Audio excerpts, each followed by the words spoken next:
पांचवा जो क्लिप है इस इंटरव्यू का हिस्सा, आगे कहा कि ये वसीला क्या है। मैंने कहा कि वसीला तो किसी नेक बंदे की वजह से अल्लाह ताला के आप दुआ करेंगे, उसी को सामने के फ़लाँ बुज़ुर्ग की वजह से अल्लाह आप हमें ये काम पूरा कर दे, या उनके अमाल सालिहा। उनके हाथ दलील क्या है? मैंने कहा वसीले की दलील तो वही है जो अज़ान के बाद जो दुआ होते वह आत मोहम्मद अनिल वसीलत वल फ़ज़ीला। तो कहा ठीक। तो उसने कहा कि हमारे माशरे में एक ऐसे लोग भी हैं जो वसीला को नहीं मानते हैं। मैंने कहा तो और वो कौन लोग हैं? उन्होंने ये सवाल किया। मैंने कहा कि ऐसे लोग तो इशाअत तौहीद से मौसूम है, या पंचपीरी लोग माशरे में लोग उसको कहते हैं।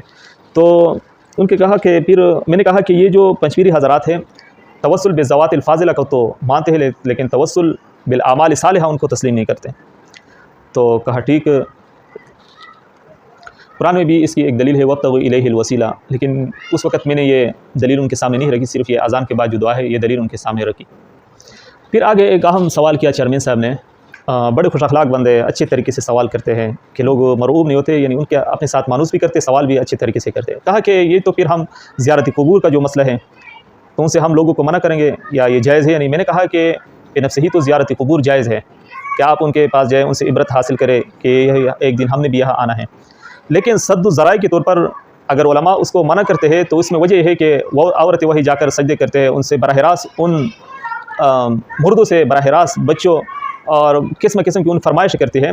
तो सद्दु ज़राए के तौर पर कहते हैं कि औरतें कब्रिस्तान ना जाया करें, और वो हज़रात मर्द हज़रात भी ना जाया करें जो इस किस्म की चीज़ों में मुब्तला होकर, शिरक में मुब्तला होकर। क्योंकि फिर एक चीज़ जायज़ होने के बावजूद भी अगर उसमें दूसरी किस्म की खराबियाँ पैदा हो जाए तो उसको सद्दु ज़राए के तौर पर हम उसको मना करते हैं। तो उलमा इसका फिर ये मशवरा देते कि आप उसको मना करो। तो उसने कहा कि हाँ जायज़ तो है, लेकिन आपका मतलब है कि वहाँ ना जाया करे कि ये फिर खुराफात करेंगे, बिदात। मैंने कहा हाँ बिल्कुल, मेरा मकसद भी यही। फिर आगे मैंने कहा कि नूरुल अनवार में एक मसला है, मुलज्जिऊन आगे मशवरा देते हैं, मसला अलग है और मशवरा अलग देता है फतवा देने का। किस तरह कहा वो? उसने कहा किस तरह के? मैंने कहा कि वहाँ पर टैक्स का मसला है कि ज़िम्मियों से टैक्स और खराज लिया जाएगा जो उनके पास जो ज़मीन है। तो अगर उनसे कुछ निकाला, उन्होंने कुछ फसल या जो भी चीज़ उन पर लगाया, तो हाकिम वक़्त उनसे टैक्स लिया जाएगा लेगा। तो लेकिन आगे मुलज्जिऊन ने लिखा है कि ये फतवा हम नहीं देंगे, क्योंकि अगर ज़ालिम हुक्मरान हो तो वहाँ पर कुछ होगा या नहीं होगा, ज़मीन से कुछ निकला होगा या नहीं होगा, फिर भी वो टैक्स लेगा। तो मैंने कहा कि वहाँ पर सद्दु ज़राए के तौर पर मुलज्जिऊन ने ये बात कही है कि फिर ज़ालिम हुक्मरान जुल्म करेंगे। तो यहाँ पर भी यही बात है कि ज़ियारत क़ुबूर जो है फ़ी नफ्स ही तो जायज़ है, इसमें कोई कबाहत नहीं है।